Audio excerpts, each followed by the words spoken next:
Well, howdy there, Internet people. It's Bo again. So today we're going to talk about what a great success that withdrawal from Syria is, how that's going. Because now the U.S. is about to send a bunch of armor there, a bunch of tanks and other armor to Syria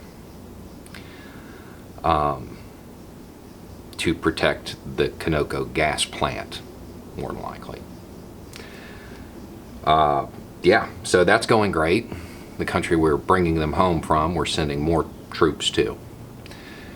And armor is going to mean more troops than was withdrawn, because SF troops are light. Special Forces troops are light. They don't require much. They're very autonomous. That's part of the way that they're designed. They don't need much. They rely heavily on what's there. Tanks aren't the same way. If you just drop a bunch of tanks and their crews there, well, that $4.3 million Abrams, that's just a target. It's a sitting duck, because there's a bunch of Javelin and Saxhorn anti-tank missiles in Syria that can take those out. So two guys can take those tanks out. So you're going to need ground troops. You're going to need infantry guys. They're going to be in Strykers or Bradleys. You're going to need maintenance crews for all of this stuff.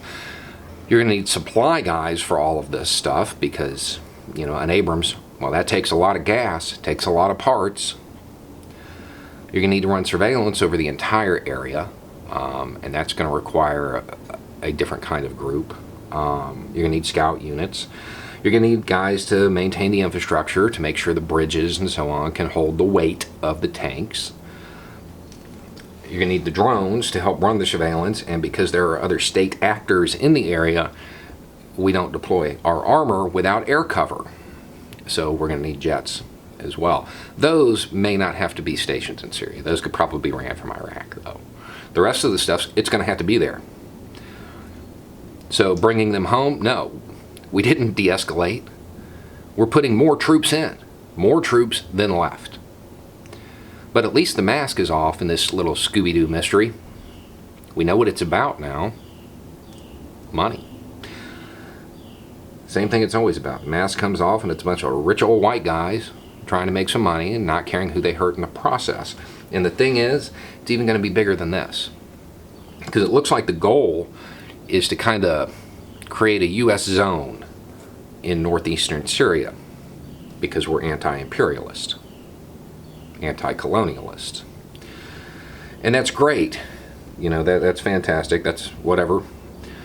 But it's not just going to stop with this gas plant, because you're going to have to protect the road heading into Iraq as well.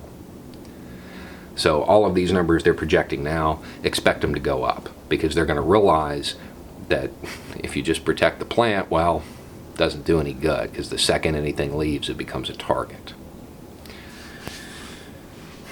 Now, the other thing that happened was the president tweeted, perhaps it's time for the Kurds to start heading to the oil regions.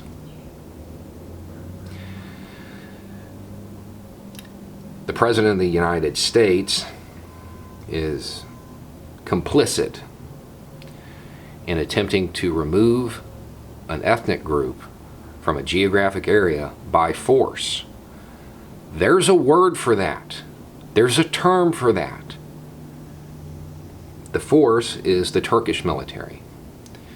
And he allowed that force in there by moving the troops that aren't being withdrawn. We're not actually scaling down. That was just something to sell to his base. They're trying to cleanse an area from an ethnic group. And the U.S. president is complicit in it. That's where we're at this morning. More troops, and complicit in something that's pretty horrible. So, nope, not bringing them home. It's not anti-imperialist. It's not anti-colonialist. It's not ending foreign entanglements. It is what it is. It's more of the same, just packaged in a different way by a guy who can sell his brand, and his supporters and base bought it hook, line, and sinker. In the process, we sold out the most powerful non-state actor in the Middle East. But hey, We're going to protect the gas plants, even though by, what, the last quarter of 2020, we're going to be a net exporter of energy. But our foreign policy is still guided like OPEC can cut us off at any moment. Anyway, it's just a thought. Y'all have a good day.